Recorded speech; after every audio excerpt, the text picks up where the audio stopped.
Stay till the end, because what this soldier does next will make your heart stop, and then swell with pride. And if stories of courage, respect, and second chances move you, hit that like button and subscribe, because this one will remind you what true honor looks like.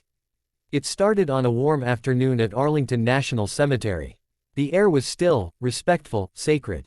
Tourists gathered quietly around the tomb of the unknown soldier, one of the most solemn sights in America. But among them was a group that didn't seem to grasp the weight of where they stood. A young boy, maybe 13, wearing designer sneakers and holding his phone high, began laughing loudly as the guard marched by. His mother, draped in luxury and carrying an air of entitlement, didn't seem to care. "Mom, look, he's just walking. This is so boring," the boy shouted, laughing. His voice broke the hush that always lingered over that place. People turned. Some whispered. But the guard didn't flinch. He never did. That guard was Thomas Reed, a single dad, a veteran, and one of the most disciplined soldiers ever to stand at that post. Every step he took was for those who couldn't.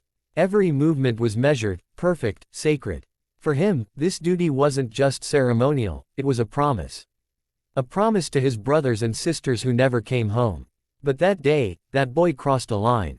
As Thomas marched back, the boy mocked him again, imitating his movements, laughing so hard he dropped his phone. The crowd gasped. You don't laugh at a tomb guard. You don't laugh at the unknown soldiers. That silence, that honor, it's not a show. It's sacrifice. Thomas paused. He turned, slowly, eyes locked straight ahead. His voice boomed across the marble walkway. It is requested that everyone maintain a level of silence and respect. The boy jumped, startled. His mother gasped. But rather than apologize, she scoffed.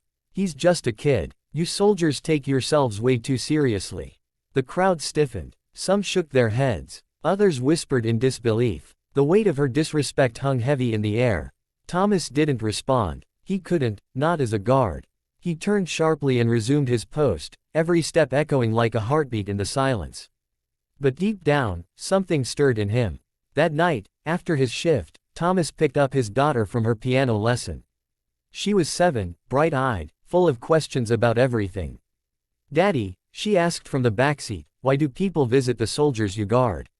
He smiled softly. "Because they gave everything, baby. And we make sure nobody forgets." She tilted her head. "Even the mean people." Thomas sighed. "Even them. Especially them. Because maybe they just don't understand yet." The next day, Thomas arrived at the cemetery again. But when he approached the tomb, he noticed something surprising. The same boy and his mother were there, alone this time. No phone, no laughter. The boy stood still, hands in his pockets, head down. Thomas took his post, every step precise, his heart steady. As he turned on his route, he heard a voice, small but sincere. "I'm sorry, sir." He paused, slowly turned. The boy looked up at him, eyes wet.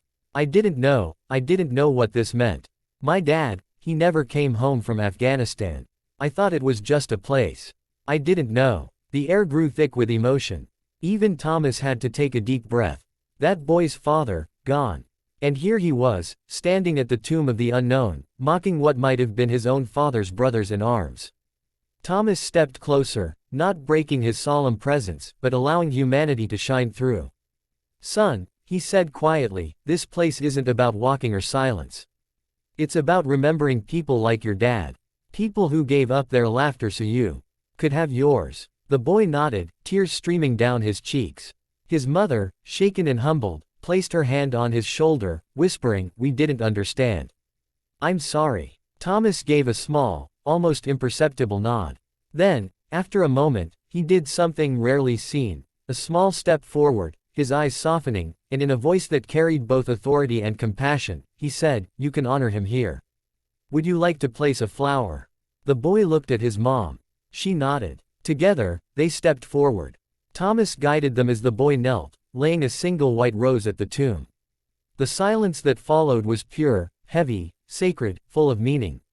When they stood again, Thomas gave a crisp salute, one soldier's son honoring another. The boy returned a small salute, hand trembling but heart steady. And in that moment, a lesson was learned, not by lecture, but by example. As they walked away, the boy turned back, whispering, "Thank you, for guarding them. And my dad." Thomas didn't answer. He didn't need to. His next step said it all. Later that night, as the sun dipped below the horizon, Thomas sat on the porch with his daughter. She was drawing stars. "Did you have a good day, Daddy?" she asked. He smiled. "Yeah, baby. Someone learned what respect means today." She beamed, not fully understanding, but somehow feeling the pride in his voice. "I'm proud of you, Daddy." Thomas looked up at the stars. Somewhere among them, his fallen brothers watched over him, and he whispered, "I'm proud of them, too." And maybe that's the message for all of us. Respect isn't about rules. It's about understanding. Every sacrifice, every step, every silence,